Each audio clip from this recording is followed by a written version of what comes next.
நெல்லை மாவட்டம் நடுக்கல்லூர் பகுதியில் கொட்டப்பட்ட மருத்துவ கழிவுகளை தொடர்ந்து தற்போது கொண்டாநகரம் பகுதியிலும் மருத்துவ கழிவுகள் கொட்டப்பட்டுள்ளன.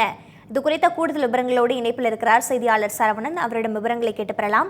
சரவணன், ஏற்கனவே நடுக்கல்லூர் பகுதியில் மருத்துவ கழிவுகளானது கொட்டப்பட்டிருப்பது மிகப்பெரிய அதிர்வலைகளை ஏற்படுத்தி வந்து கொண்டிருக்கக்கூடிய சூழலில் தற்பொழுது கொண்டாநகரம் பகுதியிலும் மருத்துவ கழிவுகள் கொட்டப்பட்டிருப்பதை நம்மால் காட்சிகளாக வாயிலாக தெரிந்து கொள்ள முடிகின்றது. அங்கு இருக்கக்கூடிய நிலவரங்கள் என்னவாக இருக்கின்றன?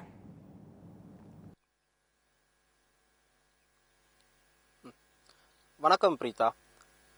நெல்லை மாவட்டம் நடுக்கல்லூர் அருகே இருக்கக்கூடிய ஒரு மேய்ச்சலுக்கு பயன்படுத்தக்கூடிய இடங்களில் குவியலாக கேரள மாநிலம் திருவனந்தபுரத்தில் இருக்கக்கூடிய புற்றுநோய் மையத்திலிருந்து கொண்டு வந்து கொட்டப்பட்ட மருத்துவ கழிவுகள் தொடர்பான செய்திகள் வெளியாகி தற்போது தமிழகம் முழுவதும் ஒரு பெரிய பரபரப்பை ஏற்படுத்தியிருக்கிறது.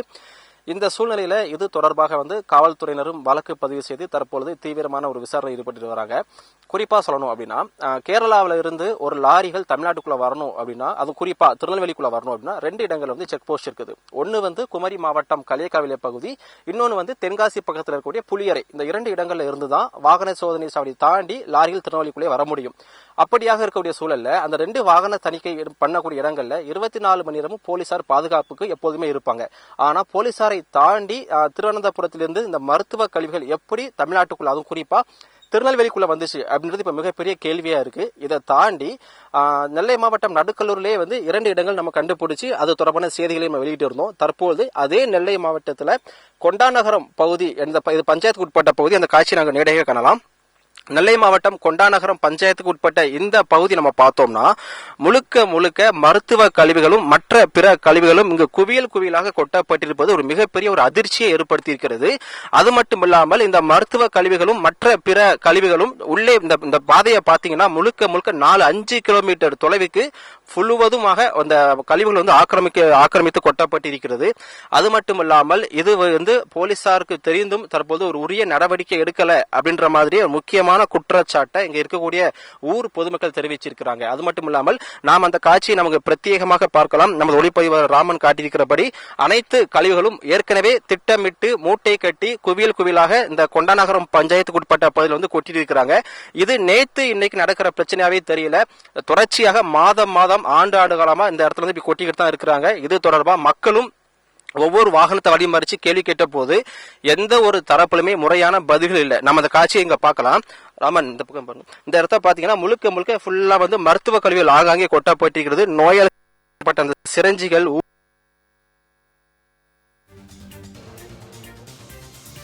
மாநிலம் திருவனந்தபுரத்தில் புற்றுநோய் மையத்திலிருந்து கொண்டு வரப்பட்டதாகவே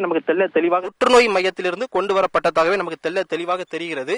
இது தொடர்பாக இந்த பகுதியில் கால்நடைகளை மேய்த்து நாம் நேரடியாகவே தகவலை கேட்டு தெரிந்து கொள்ளலாம். ஐயா வணக்கம். எத்தனை வருஷமாக ஆடு மேய்ச்சிட்டு இருக்கீங்க? இந்த பகுதியில் என்னதான் நடக்குது? ஏன் இவ்வளவு கழிவு கொட்டப்பட்டிருக்குது? ஐயா, இதுல நாங்க எப்போதுமே இங்கதான் மாடு மேய்க்கிறது. ஆடு மாடு புள்ள இங்கதான் மேயுது. ஆனா அங்க கழிவுகள் கொட்டப்பட்டது இது தாமன் இல்ல, இந்த கழிவு தாமன்னு சொல்லி இப்ப நீங்க உங்களுக்கு கண்ணுக்கு லேசா தெரியுது. அவ்வளவு மோசமான கழிவுகளை கொண்டு கொட்டுவாங்க. திடீர்னு வருவாங்க, ஒரு லாரில, பெரிய லாரில வரும், 10 பேர் இருப்பாங்க. அவங்கள உடனே ஒரு செகண்ட் பொழுது எல்லாத்தையும் தூக்கி போட்டு நாங்களும் விரட்டி பார்த்தோம். ஓடி போய் மறிச்சிடணும்னு நினைச்சோம், முடியல ஓடிடுவாங்க. அடுத்தால போலீஸ்கிட்டையும் சொன்னோம், அவங்களும் விரட்டி பாக்குறாங்க. அவங்க கண்ணுக்கு வந்தா தானே முடியல. ஆனா இங்க சில கழிவுகள், மோசமான கழிவுகள், பெண்களை மாதிரி உள்ள உறுப்பு,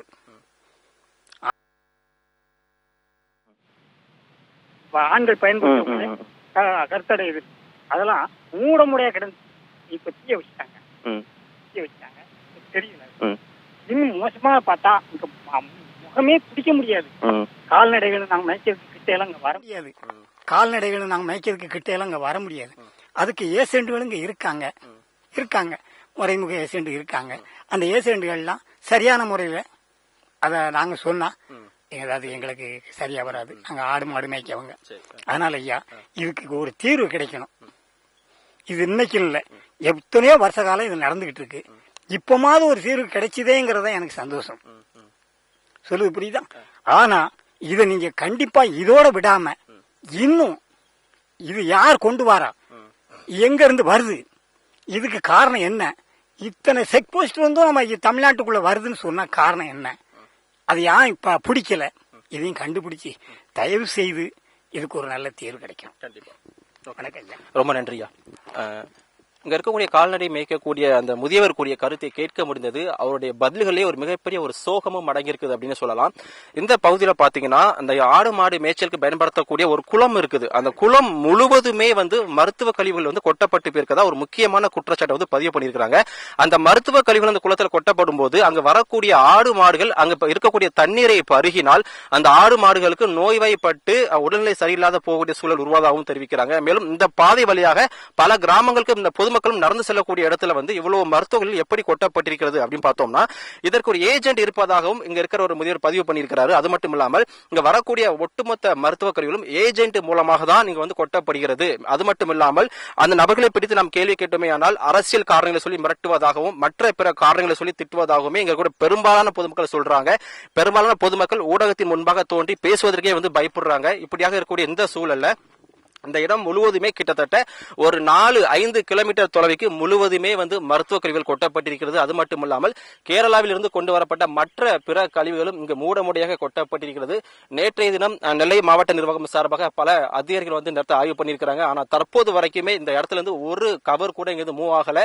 இங்க இருந்து மற்ற அதை டிஸ்போஸ் பண்றதுக்கு எதுவுமே இங்க எடுத்துட்டு போகலன்னு சொல்லப்படுகிறது. அது மட்டும் இல்லாமல் இந்த மருத்துவ கழிவுகளை நெல்லை மாவட்டம் நாங்குநேரில் இருக்கக்கூடிய இடத்துல கொண்டு போய் தான் டம்ப் பண்ணணும். ஆனால் அதற்கான முயற்சியில எந்த ஒரு அதிகாரியும் தற்போது வரை வரவில்லை.